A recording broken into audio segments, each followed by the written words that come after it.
fast, but I'ma leave you on your ass taking out. Yeah. What's the deal, everybody, man? This is Ricky Montoya checking in, aka the Fooest of all bears, and you are now tuned into I Think You're My Driver podcast, man. So thank you so much to everybody who has always tuned into my series, man. Of course, if you are not already following me, that is going to be at itymd.podcast. That's going to be on Instagram, that's on TikTok, that's on YouTube, Spotify, Apple Music Podcasts, and everywhere else that you enjoy podcasts at, man. So listen, I want to take some time out to really appreciate anybody who actually sticks with me and listens to the series. Before I get too ahead of myself, another thing that I also want to give out before I get going is going to be the email. That's, of course, if you have a story to share, the email is going to be itymd.podcast@gmail.com. Now, with today's episode, man, I got a couple of stories that I want to share, but there's one thing that I kind of want to get into to kind of set the tone of where we are with this episode.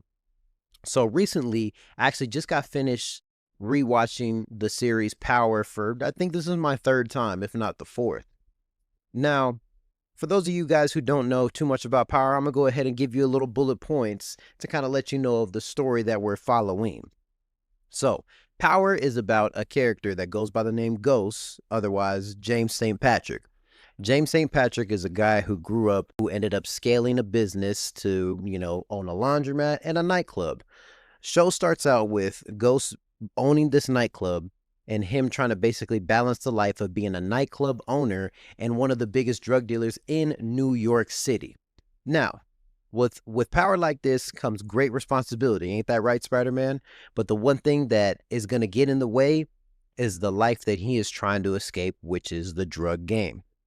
So, Ghost is a married man and has 3 kids, 2 daughters and a son. The daughter and a son are twins, and they live in a penthouse apartment. Basically, buffing up your life to give the opportunity to your kids to have things that you did not have growing up. A dream that all of us have.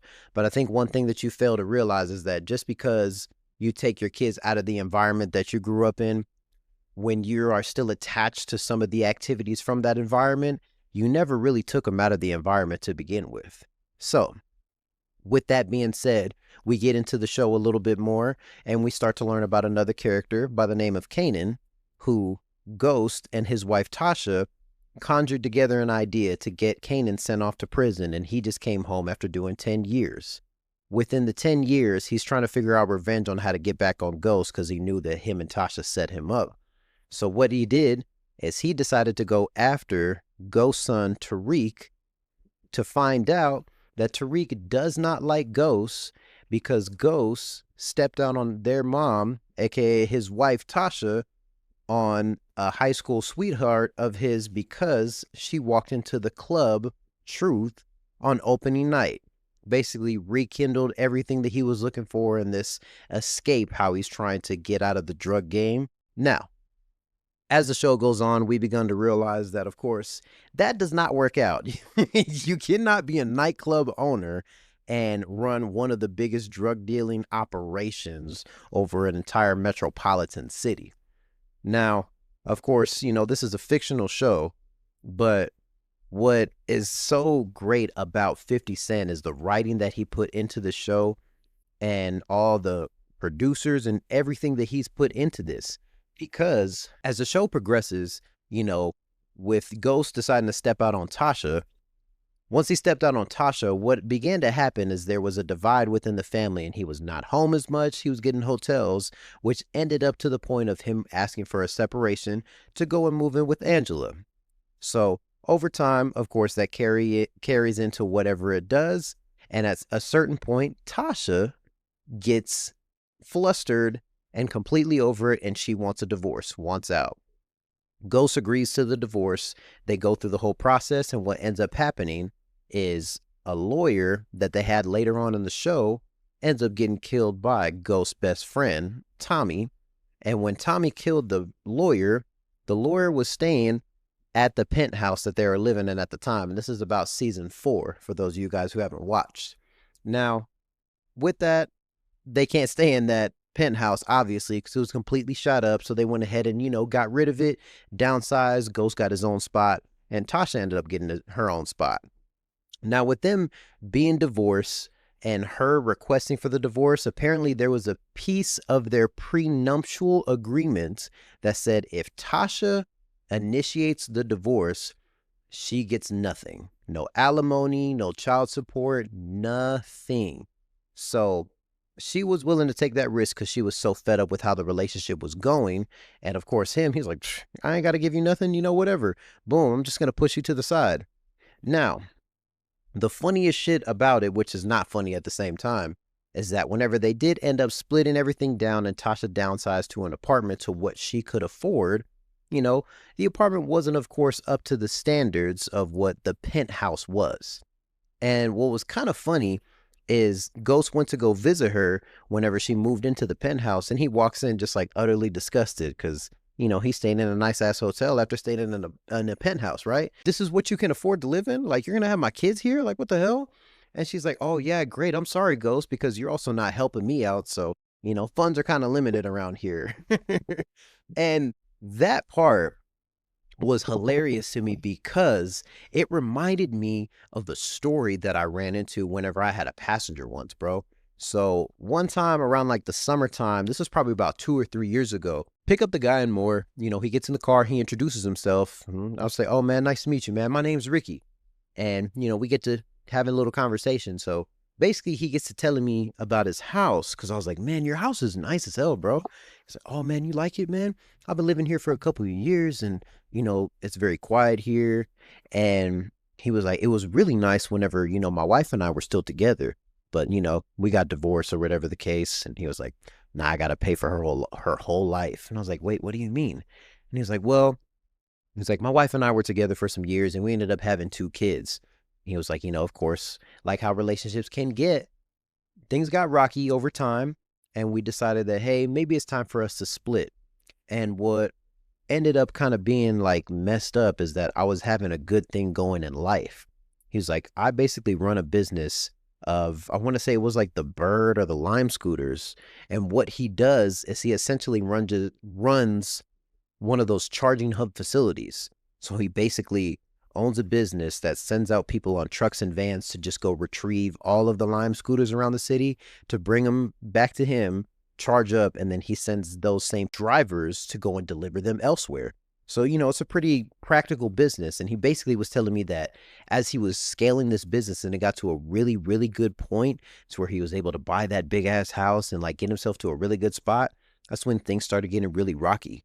So what I thought was like kind of admirable was he was telling me that after they divorced, he was like, of course, I don't want my kid to go and live in like a regular apartment or anything like that. So he was like, I got to pay my wife alimony. I was like, really? He was like, yeah, man. He was like, I mean, it kind of sucks, but it's just like one of those things like, my kid was living in this huge house. This is a 2,700 square foot home, on at least like a half of an acre. So it's like, why would I want my kid to downsize? Like, God forbid my kid go to public school or live in an apartment. Like, I was like, bro, what? And he is like basically telling me that with his alimony, his wife ended up buying a house, which he basically paid for, and it's just in her name. He's paying like the house note and everything like that with the alimony, technically.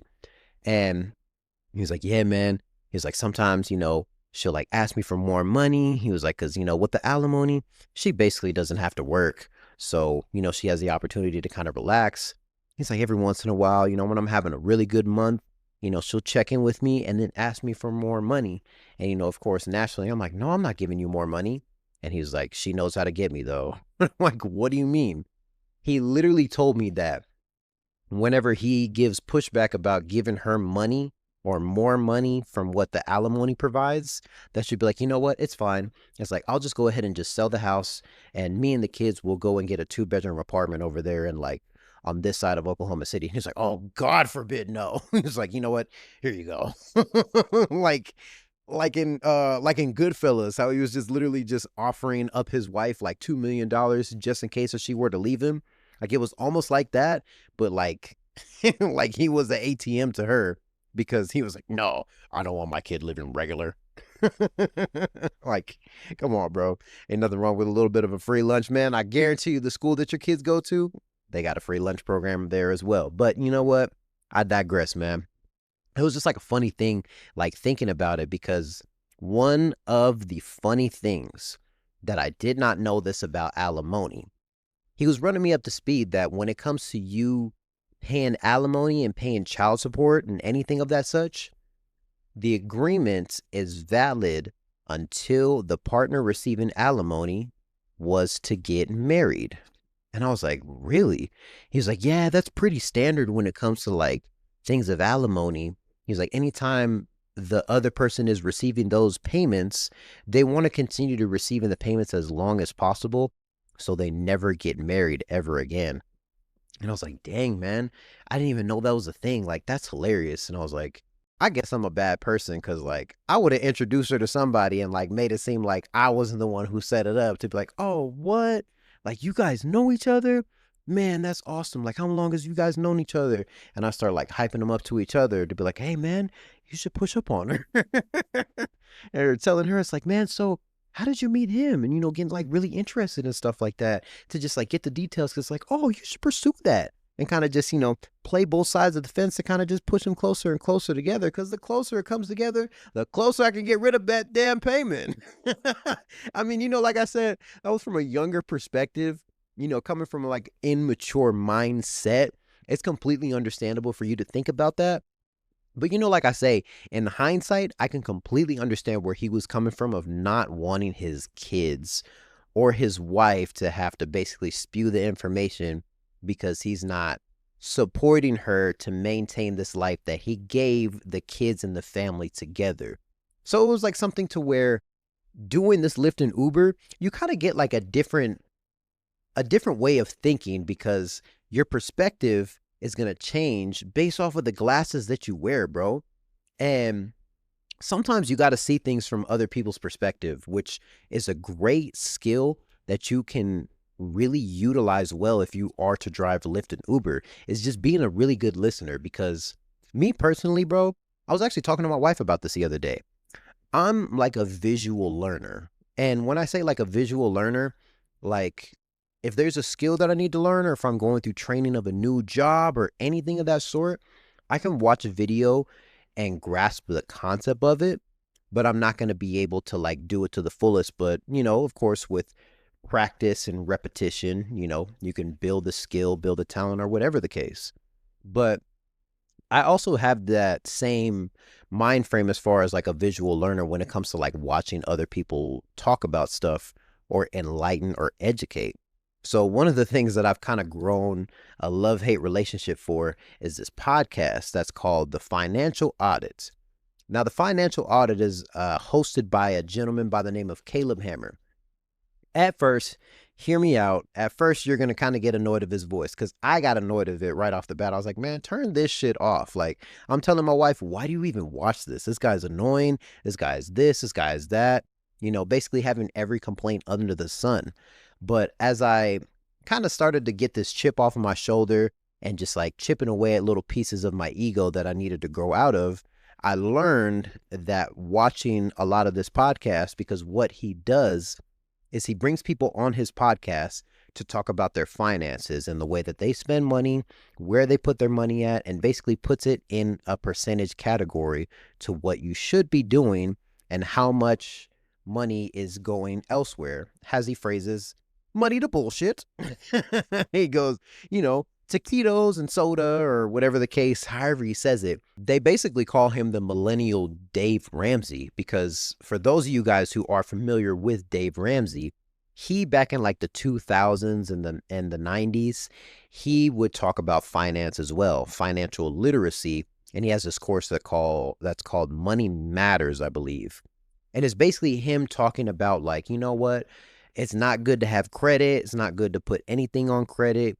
He was like, because everybody, and he pulls out, you know, a stack of cash. And he says, everybody's looking for this. He's like, when you have this in hand, when it's tangible and you can see how much is coming out, you can negotiate. You can bring these prices down. You know, when you're saving up and you're putting money aside, cash on hand and you put it in a certain area to know that you're not going to spend it, you're going to be able to save it more effectively, which is an amazing method, which is the truth that it can definitely work. But from this standpoint, where we are at 2025, this is where Caleb comes into play. And, like I say, at first I was like, nah, turn this shit off. I don't want to watch it.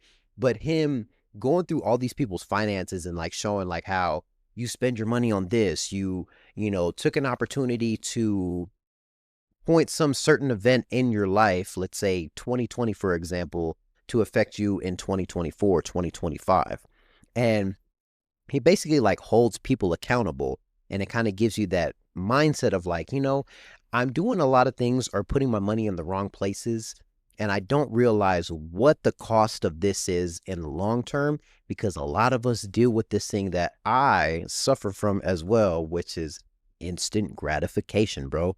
And I think that's also something that kind of ties into how I thought about that story that the gentleman was telling me about him giving his wife alimony, because it's like that immature mindset of you having this instant gratification need of this validation or just anything that you're looking for to basically like buff up your ego. That way you don't feel the need to have, what am I trying to say? Like basically to where you have this feeling to know that you have buffed yourself up and like really heighten your own ego to feel a certain way and put yourself on a pedestal, when really, like I say, it's just ego. It's false confidence. It's everything of that sort that you've kind of put yourself at, but you don't realize the cost, because that same mindset, that same, like, I guess like fake personality that you really build yourself up, it can really reflect in your finances, which is the one thing that Caleb is really like shedding light on, because these people are like, oh, I was going through a breakup. I had this tough time going on in college. When I was going through college, my parents were doing this, and everybody's got a story, or the people who are veterans and they were in the army, they did X, Y, and Z. So you're hearing a lot of these like different perspectives and these different stories, like I say, different frames that you're getting to see of other people's lives. But he like really holds them accountable and like pulls their card to be like, hey, you're telling me all these stories, which, are very valid for you to feel a certain way, a death, depression, or whatever the case. But you've allowed yourself to drown yourself in debt. You'd allowed yourself to drown yourself in late fees. It's probably aligned yourself to, lose jobs or do a low performance when it comes to your job. And it literally like, it puts everything like full circle. At least how I'm watching these shows and watching these episodes, is it really puts everything full circle for you to kind of come together and hold yourself accountable to get things right. And it's like one of those things to where it's fucked up that I really end up watching this stuff to kind of like visually learn. But I've kind of learned that I need to see things on Front Street for somebody else, kind of that, oh, that's what that looks like. That's what that sounds like. And it gives you this opportunity to kind of learn better habits. At least what I've done is like watched him, how he puts together a lot of the budgets, and he like breaks it down to say, hey, your current income of this, breaks down to this. So your rent, car note, bills, whatever the case, the standard thing that we should be doing as adults. But you learn that there's not a lot of people out there who are very responsible. So it's the same exact concept that Dave Ramsey was pushing, as far as making sure that you are setting the correct amount aside and you're not spending frivolously, as he would say, eat your bean burritos, basically like really lock in. But it's very important for you to lock in, because if you don't lock in, you don't realize how much of things that you are putting yourself through, and you don't realize the cost of the stuff that you are putting yourself through. So it also moves on to the next thing, that it also reminds me of the next story that I was thinking about when I was writing out this episode, where I picked up this passenger, this lady over there on like the northwest side of the city.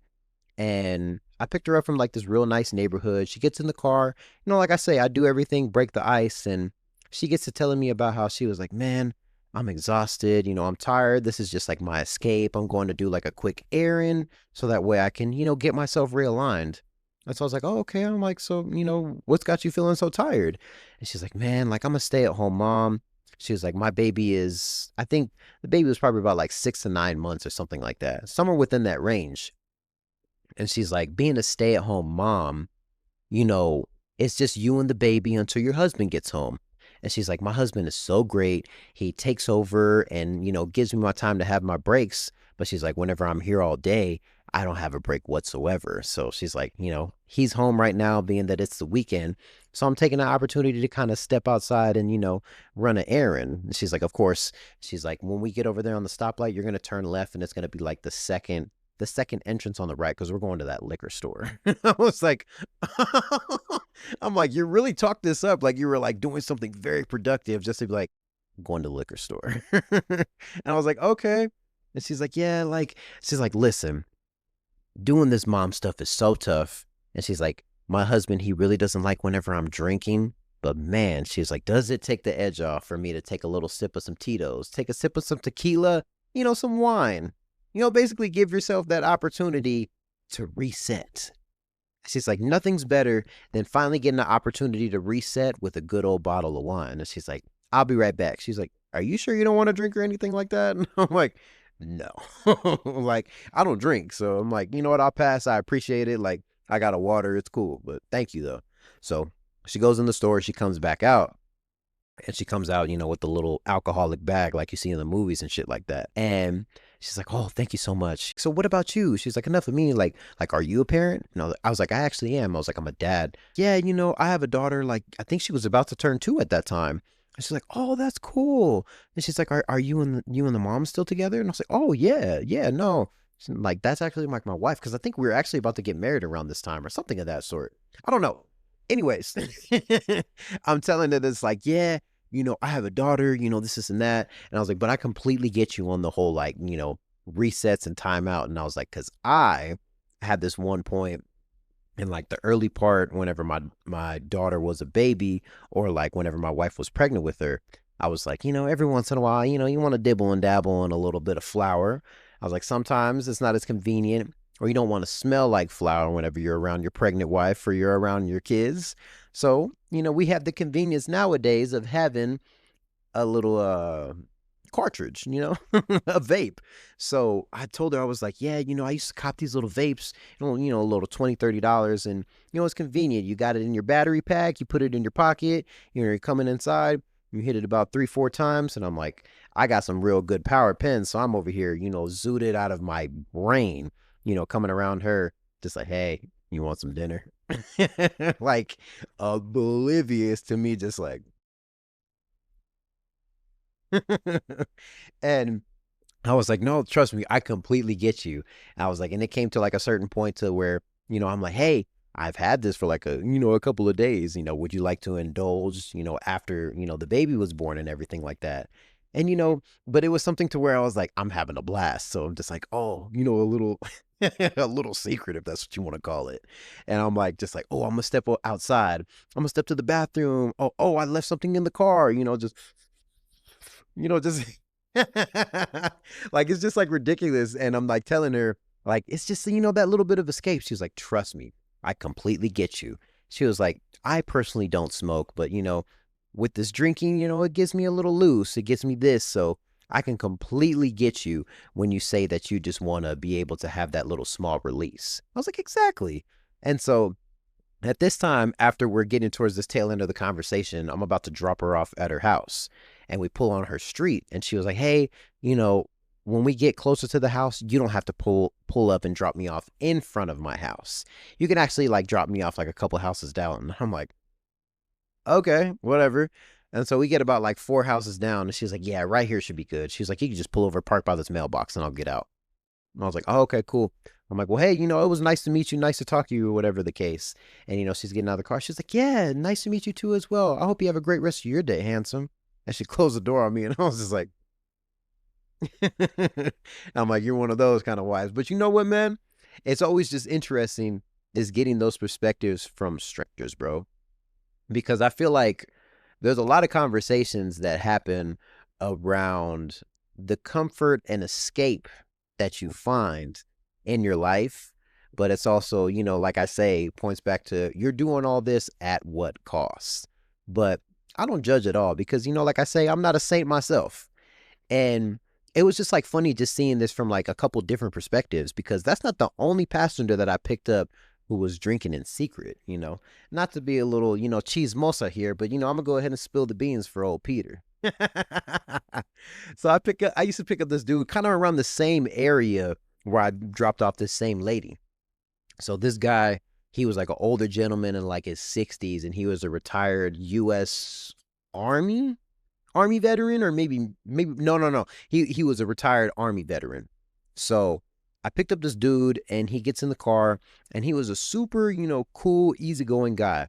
I'm not joking when I say this. I probably picked this guy up about like 4 or 5 times. This was like his like Monday through Friday routine. Around 3 or 4 p.m. is when I would typically pick him up. So pick this guy up, and being that he was like such a regular passenger, him and I ended up becoming super cool at a certain point. So I begun to learn that basically this guy was an Army veteran. He did time in the Vietnam War, and he, spent a lot of time over in Baghdad and Iraq, I believe is what he would tell me.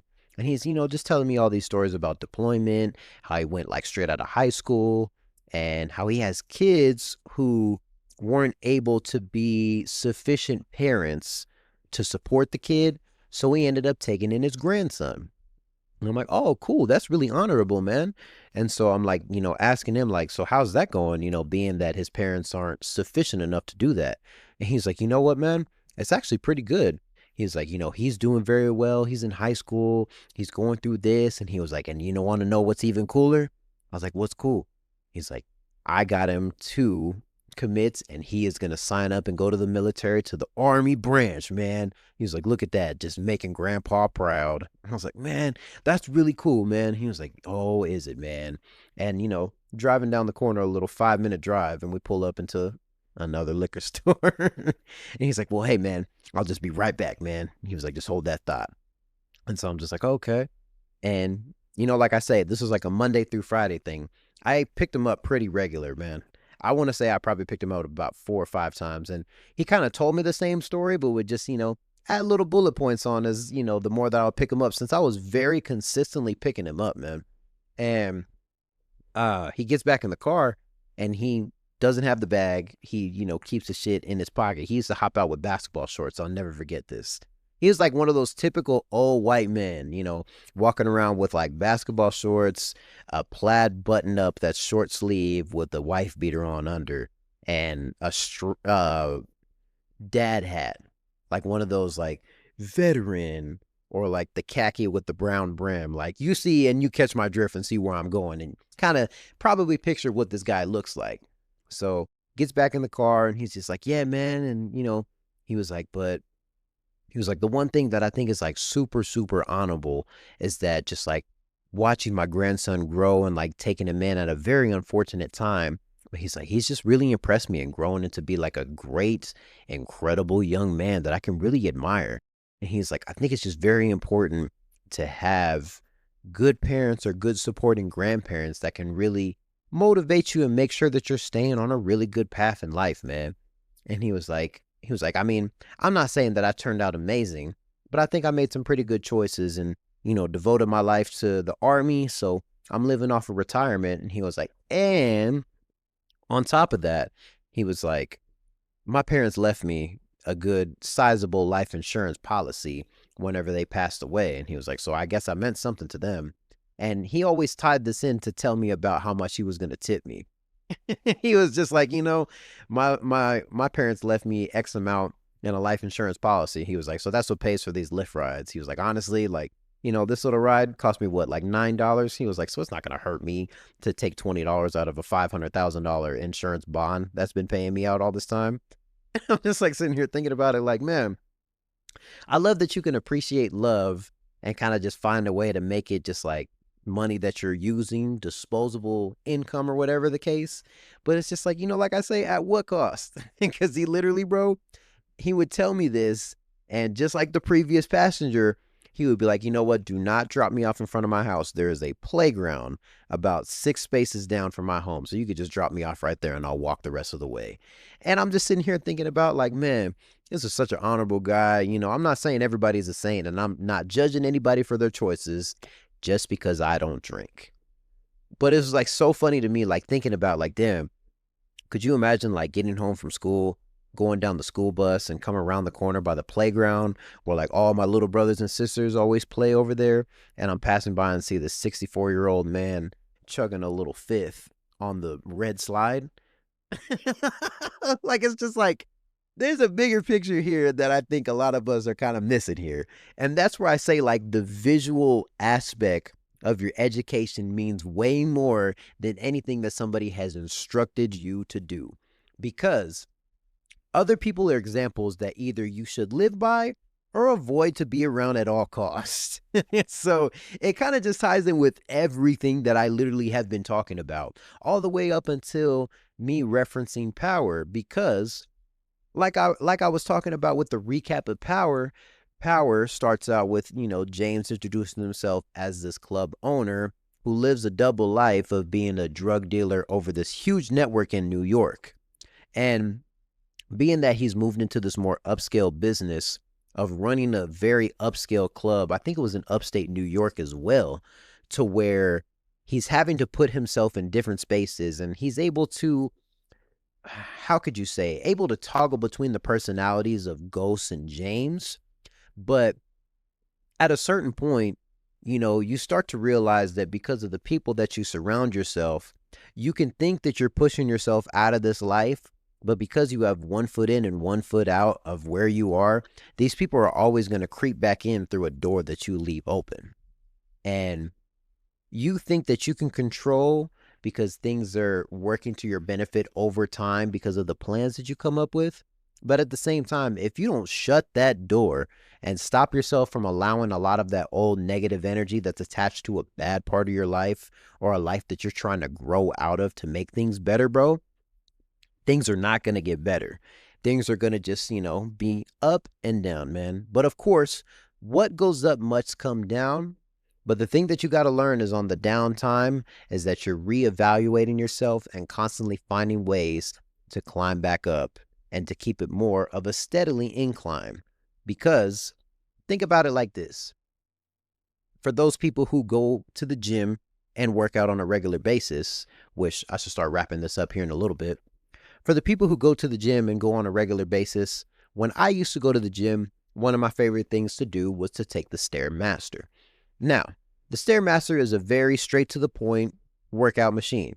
Stairs come down, you climb up them, man. You can do different speeds, do different intervals, do it at inclines, do it a little bit higher. You know, you're basically climbing your floors, getting your steps in, doing everything that you can to make sure that you are keeping your rhythm in step. Now, when it comes to you using a Stairmaster, you're working a lot of your leg and calf muscles and also working your shoulder because it helps you work on your posture. But this is a very great example to use because whenever you're taking those steps to continue to elevate and move up those floors of success, you got to also learn to make sure that you can stand up straight, hold your head up high, chin high, chest out, to make sure that you're living in the best example that you've learned what not to be and what to be. Because as you elevate, there's going to be a lot of doors that you're passing up, and you're either going to close those doors, you're either going to leave them open, or you're going to leave it a little bit ajar, man. And of course, like they always used to tell us when you were growing up, man, that monster can only escape from that closet unless you close that closet. Another thing that you can also do is just move out of the fucking house. But you know what, man, on that aspect, man, I really do appreciate everybody who has tuned in with every episode thus far, man. If you are not following me, that at itymd.podcast, that's going to be on Instagram. That's on YouTube. That's on Spotify. That's on Apple Music Podcasts and everywhere else that you can enjoy podcasts at, man.